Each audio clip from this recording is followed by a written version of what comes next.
একজন ক্যাকাশো উপন্যাস পর্ব ১। সময়টা ১৯৯৮ সাল। দেশে তখন প্রবল বন্যা। হিমালয় থেকে নেমে আসা পানির স্রোতে লোকালয় ঘরবাড়ি ডুবে যাচ্ছে একের পর এক। এ সময় যদি এরশাদ সাহেব প্রেসিডেন্ট থাকতেন, দেখা যেত দুঃখী দুঃখী মুখ করে লম্বা বুট পায়ে দিয়ে বিটিভির ক্যামেরার সঙ্গে নিয়ে বন্যার পানির মধ্যে নেমে পড়েছেন। তার ব্যাকগ্রাউন্ডে শোনা যেত উনারই লেখা গান, তোমাদের পাশে এসে বিপদের সাথী হতে আজকের চেষ্টা আমার। আমরা যারা ৮০-এর দশকে বড় হয়েছি, টিভিতে ঘন ঘন এরশাদ সাহেবের এই দৃশ্য দেখতে বাধ্য হয়েছি। আমার ধারণা এই দুঃখী দুঃখী মুখ টিভিতে দেখে উনি প্রবল আনন্দ পেতেন। কিন্তু ৯৮-এর বন্যায় এমন দৃশ্য দেখা যাচ্ছে না, কারণ ততদিনে এরশাদ সাহেব ক্ষমতা হারিয়েছেন।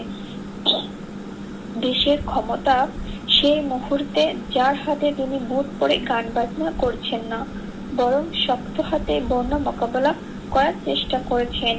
বন্যা মোকাবেলার উদ্দেশ্যে সকল শিক্ষা প্রতিষ্ঠান একযোগে ছুটি ঘোষণা করা হয়েছে। সেই যোগে ঢাকা বিশ্ববিদ্যালয়ে পড়েছে ক্লাস বন্ধ, কিন্তু হল খোলা। নিঃসন্দেহে ঢাকা বিশ্ববিদ্যালয়ের ছাত্রছাত্রীদের জন্য এর যে মধুর সময় আর হয় না, কিন্তু প্রবল বন্যার জন্য তারা এই সময়টা উপভোগ করতে পারছে না। আসলে এই সময়টা উপভোগের জন্য না, ইউনিভার্সিটির সব ছাত্রছাত্রী, শিক্ষক শিক্ষিকার জন্য সময়টা একযোগে ত্রাণ কার্যক্রমে ঝাঁপিয়ে পড়ার। জাতির এমন একটা দুঃসময়ে ইউনিভার্সিটির থার্ড ইয়ারের তাগড়া যুবক হিসেবে আমরা ত্রাণ কার্যে ঝাঁপিয়ে পড়ার কথা, কিন্তু আমি তা পারলাম না।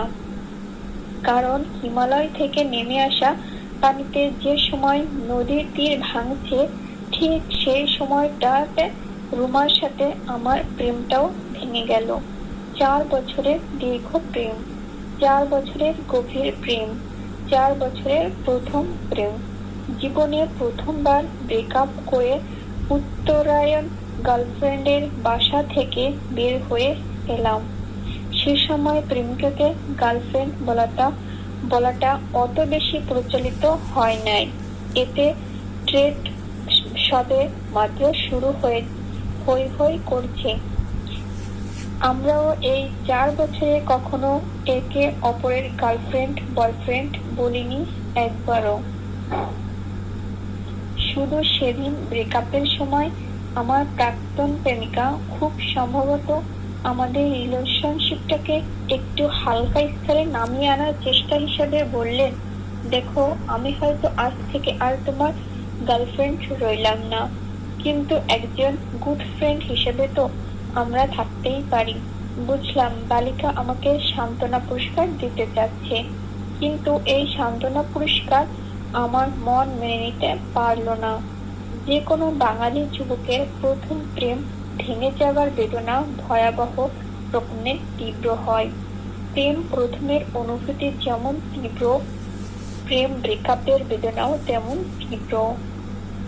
এই তীব্র বেদনায় অনেক যুবকই নানা ভয়ঙ্কর সিদ্ধান্ত নিয়ে ফেলে। আমিও একটা ভয়ঙ্কর সিদ্ধান্ত নিলাম। প্রেমিকার বাসা থেকে বের হয়ে আস্তে আস্তে সিদ্ধান্ত নিলাম, যে জীবনে প্রেম নেই সে জীবন রাখার কোনো মানে নেই। আমি জীবন দিয়ে দেব। Decision final. সময় জীবনটা কোথায় দেওয়া যায় ভাবছি। উত্তরাতেই প্রেমিকার বাসার সামনে কিছু একটা করে ফেললে কেমন হয়? না, এটা হলে লোকে হাসাহাসি করবে। এর ফলে একটা অত্যন্ত রোমান্টিক গল্পের কমেডি পরিণত হবে, তার হতে দেওয়া যাবে না। আর তাছাড়া উত্তরাতে আমার পরিচিত লোকজন খুব বেশি নেই। এখানে মরে পড়ে থাকলে কেউ চিনবেও না। লাশটা বেওয়ারিশ হিসেবে আঞ্জুমান মফিদুল চলে যেতে পারে।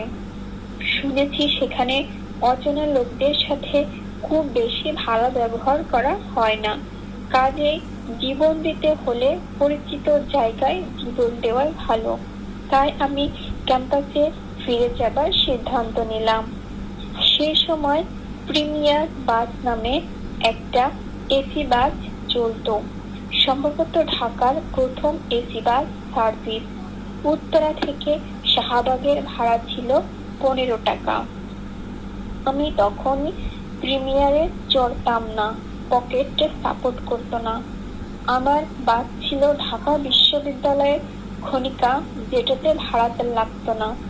খনিকা না পেলে ছিল গুলিস্তান টু গাজীপুর রুটের বলাকা, ভাড়া মাত্র 5 টাকা। খনিকার জন্য উত্তরা আজমপুর বাস স্ট্যান্ডে দাঁড়িয়ে আছি, খনিকা আসছে না। সেই সময় ঢাকা বিশ্ববিদ্যালয়ের বাসগুলোর নাম খুব সুন্দর ছিল: খনিকা, চৈতালি, ফাল্গুনী, বৈশাখী, হেমন্ত, তরঙ্গ, শ্রাবণ ইত্যাদি। বাসগুলো দেখতেও খুব সুন্দর ছিল।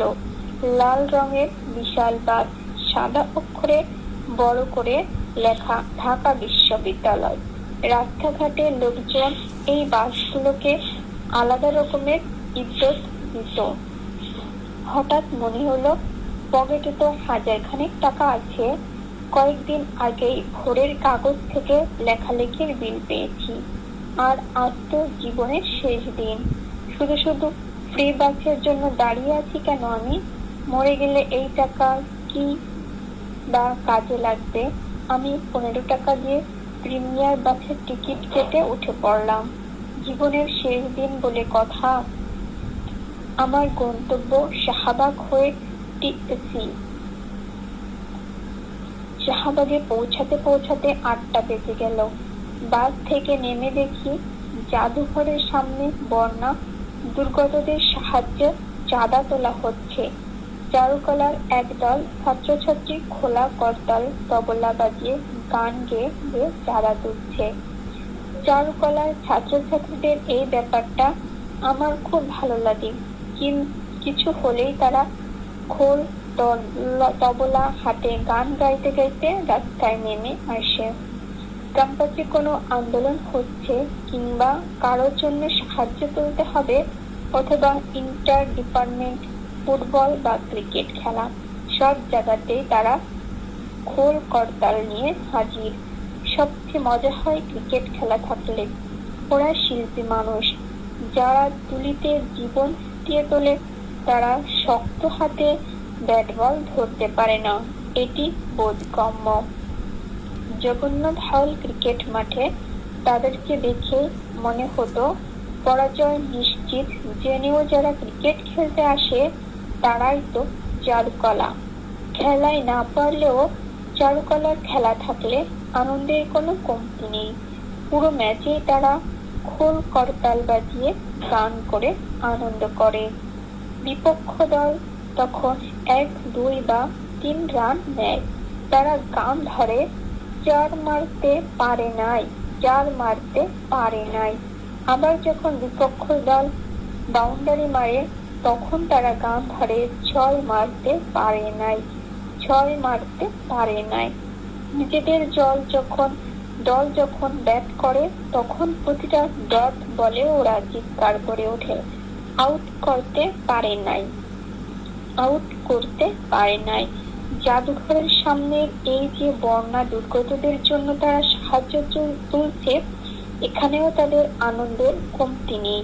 আমি দাঁড়িয়ে দাঁড়িয়ে কিছুক্ষণ তাদের গান শুনলাম। প্রিমিয়ার বাসের ভাড়া দেবার পরেও আমার পকেটে তখন 1000 টাকায় অবশিষ্ট আছে। 100 টাকা পকেটে রেখে পুরোটাই ত্রাণ তহবিলে দান করে দিলাম। জীবনের শেষ দিন বলে কথা। 100 টাকা রাখার কারণ ডিনার করব বলে। খালি পেটে আত্মহত্যা করতে ইচ্ছা করছে না। ডিনার কোথায় করা যায় ভাবছি। পিজি হাসপাতাল বিল্ডিং এর নিচে সিলভানা নামে একটা কাঠের সিঁড়িওয়ালা দোতলা রেস্টুরেন্ট আছে, সেখানে যাব নাকি। সেখানকার চিকেন খিচুড়িটা আমার খুব পছন্দের। খিচুড়ি খেতে খেতে নিরাপদে জীবন দেওয়ার প্ল্যানটা ফাইনাল করে নেওয়া যাবে। ক্যাম্পাসে আমার প্রচুর চেনা মানুষ। এখানে লাশ বেওয়ারিশ হওয়ার বিন্দুমাত্র সম্ভাবনা নাই। এখানে নিরাপদে সুইসাইড করা যাবে বলে আমার বিশ্বাস।